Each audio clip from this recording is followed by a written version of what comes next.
Hey YouTube, this is the Fragrance Guy here, and in this video I want to talk about a really nice brand called Juliet Mad. And this brand was created to depict a love story between two people called Julian and Madalena, hence the name Juliet Mad, which are their nicknames. Every fragrance, currently I'm going to be talking about 7 fragrances. Every fragrance represents a moment in their love story. As I mentioned, there are currently 7 fragrances, and I'm going to try to share my thoughts on each one of them quite quickly, but it's probably going to take some time, so bear with me here. So I'm going to start out with one of my absolute favorites, which are Garuda. Now, this fragrance is inspired by the great opulence of the Angkor civilization, and Garuda comes from the name of the bird, of the large bird-like creature. I don't believe that it was a specific creature named Garuda, but rather a type of creature called Garuda. Different Hindu deities used Garudas as vehicles. One of those greatest deities were called Vishnu. With that said, let's talk about the fragrance. This fragrance is the darkest, most mysterious fragrance of them all, and it is amazing. It is a dark, woody fragrance with notes of Cambodian oud, vetiver, cedarwood, and cashmere. There is bergamot in this to give it a little bit of a freshness, but it's not really a major player in this fragrance. It's only noticeable mostly in the beginning and yeah, just making it a little bit lighter.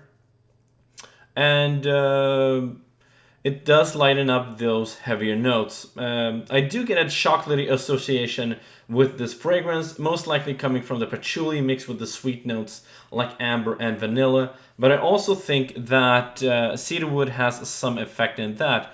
This fragrance has rum in it, and I absolutely adore that. It also has saffron, which is one of my other favorite notes. Those two notes make the fragrance more inviting and interesting. If I were to describe this fragrance, I would say it in the following way.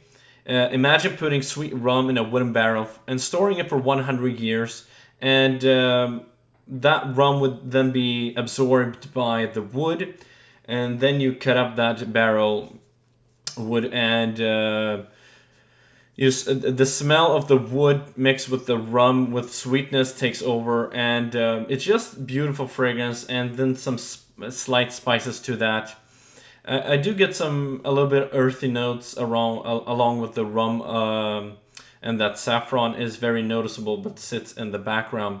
Overall, I highly recommend this fragrance. It is one of my favorite, if not my favorite, from this fragrance brand. And I get a very professional impression of this fragrance. Used moderate, it would work in an office environment, but do be careful on the trigger. It is a bit heavy. But I'm going to give this fragrance 2 thumbs up. Highly recommend this. And yeah, just an incredible fragrance. Well made. So let's talk about another one. Let's see here. Stilettos on Lex. Now, this fragrance represents a beautiful woman walking down the Lexington Avenue in high stilettos. As she walks by, heads turn and hearts get broken. She leaves a trail of her seductive fragrance wherever she goes. This is the description that Madalena, one of the owners of the company, gives in an interview. And I totally understand what they were going for, and it is a quite sexy fragrance. It's very floral, but not the type of floral that you will smell on an old lady, and it will not give you headache either. It has like a transparent quality or an airy quality about it that I really love. It does smell feminine. I would not wear it myself, but I would love for the woman in my life to wear this. And the first thing that hits my mind when I spray this on my skin is almost like an enhanced smell of skin, almost like a little bit of saltiness. It's very sexy and seductive. And the notes in this are, some of them are lemon, pear, davana, plum, liquor, lily of the valley, violet leaves, rose absolute, heliotrope, iris, carnation, musk, Madagascar vanilla, Indonesian patchouli, atlas cedarwood, A lot of notes, but it's not really a complex fragrance, and it's not difficult to wear either.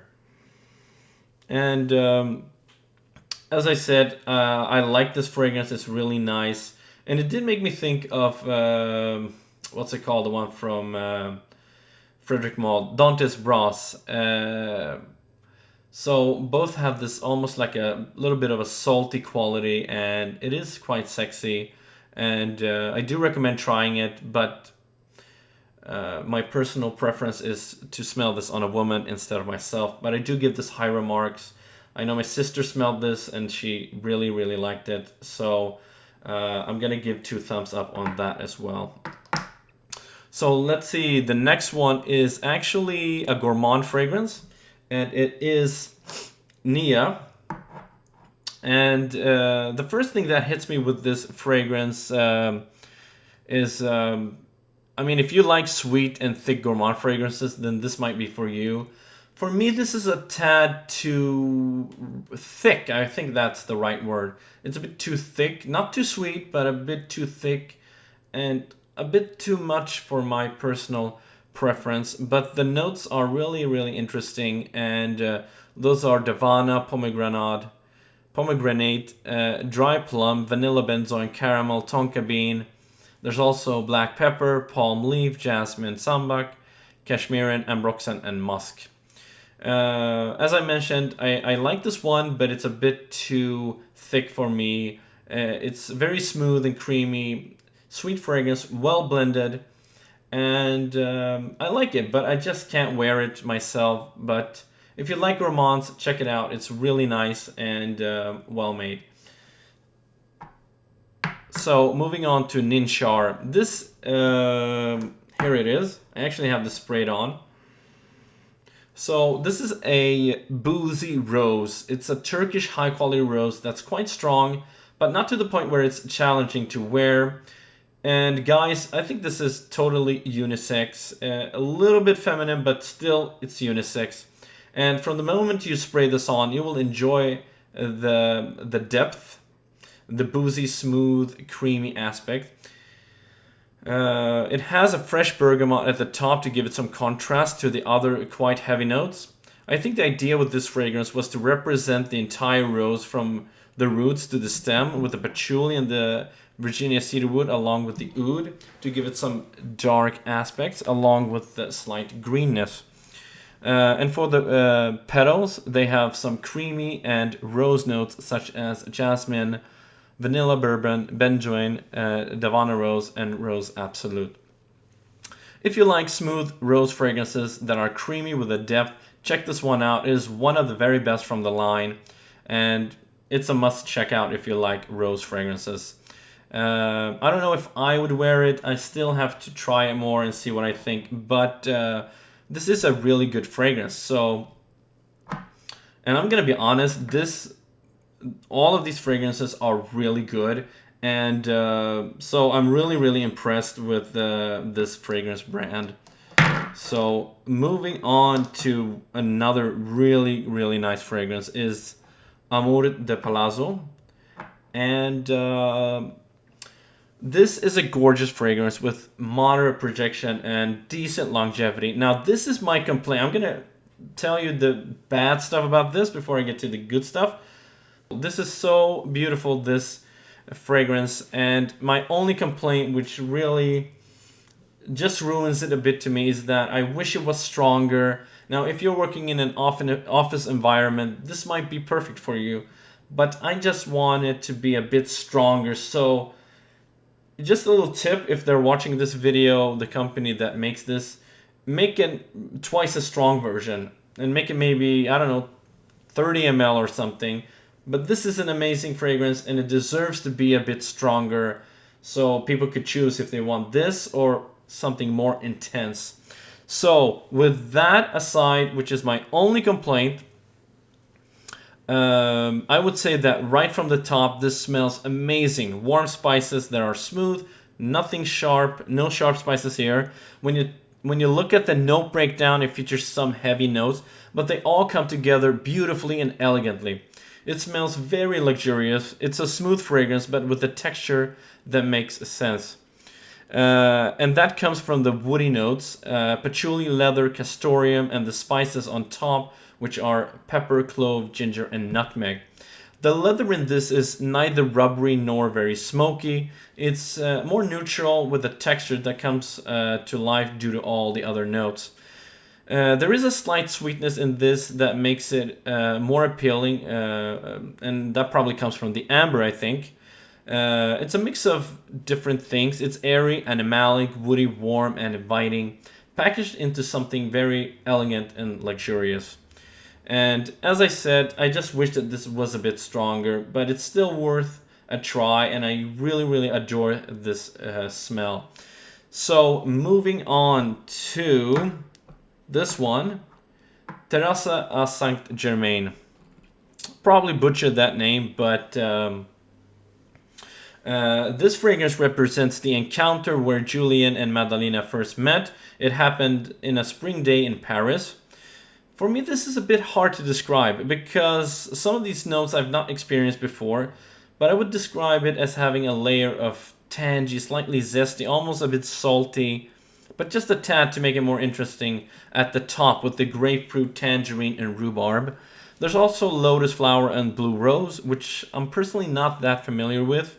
And in the base you have musk, sandalwood, but I wouldn't say that this is a creamy sandalwood, and Indonesian patchouli. The fragrance is categorized as a woody floral musky. After a few minutes, the fragrance becomes sweeter on my skin, and that's when I start liking it. As the top didn't really capture my interest. This fragrance might really come to shine in the warm weather, so it's getting warmer now in Sweden, so I'm gonna give it a try and also try it during the summer. Now, let's see, I think I've gone through Garuda, Nia, Ninshar, Stilettos. There's only one left, and that is one of my absolute favorites. This is amazing, guys. This is Aqua Sextius, and when you spray this on, the first thing that you're going to think of is summer. It is a summery fragrance, but probably works year-round. It's quite strong and long-lasting, and it is a extrait de parfum. However, it does not get so strong that it gives you a headache or anything like that. I love how they blended this fragrance, and it is one of the very best from the offerings of Juliet Mad. There are multiple citrus notes that come together beautifully. In this one, you have notes of bergamot, lime, orange, grapefruit. You also have green notes, mint, eucalyptus, white flowers, woody notes, cedar, gaiac wood, oak moss, and a few other notes. But one of my favorite notes that I did not mention is the fig note, and it's very noticeable. Now, if you compare this with another fragrance that I really love during the summer from the house of Deep Teak, which is Philosopos, EDT version, of course. This also has the citrus, and it is richer. So, you know, if you like Philosopos, definitely check this one out. And if you're looking for a good fig / citrus fragrance that smells very high quality, you have to check this one out. It is gorgeous. This makes me think of vacation in a beautiful place, a life without worries. This is almost like happiness packaged in a fragrance. This fragrance is a home run. I love it. And if I just were to quickly pick out my favorites from this fragrance brand, I would say definitely Garuda. And let's see here. Amor de Palazzo. Is there anyone else?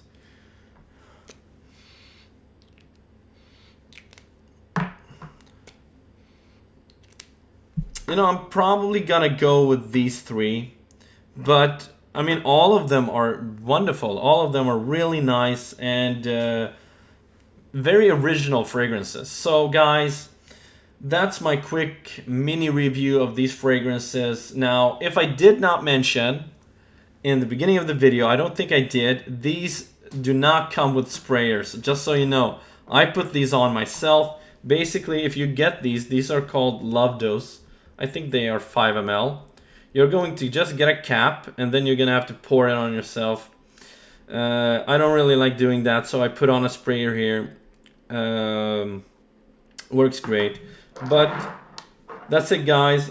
Once again, my favorites are Amor de Palazzo, Aqua, Sextius, and Garuda. You cannot go wrong with those 3 fragrances. But all of them are great. Check them out. And that's it. See you in the next video.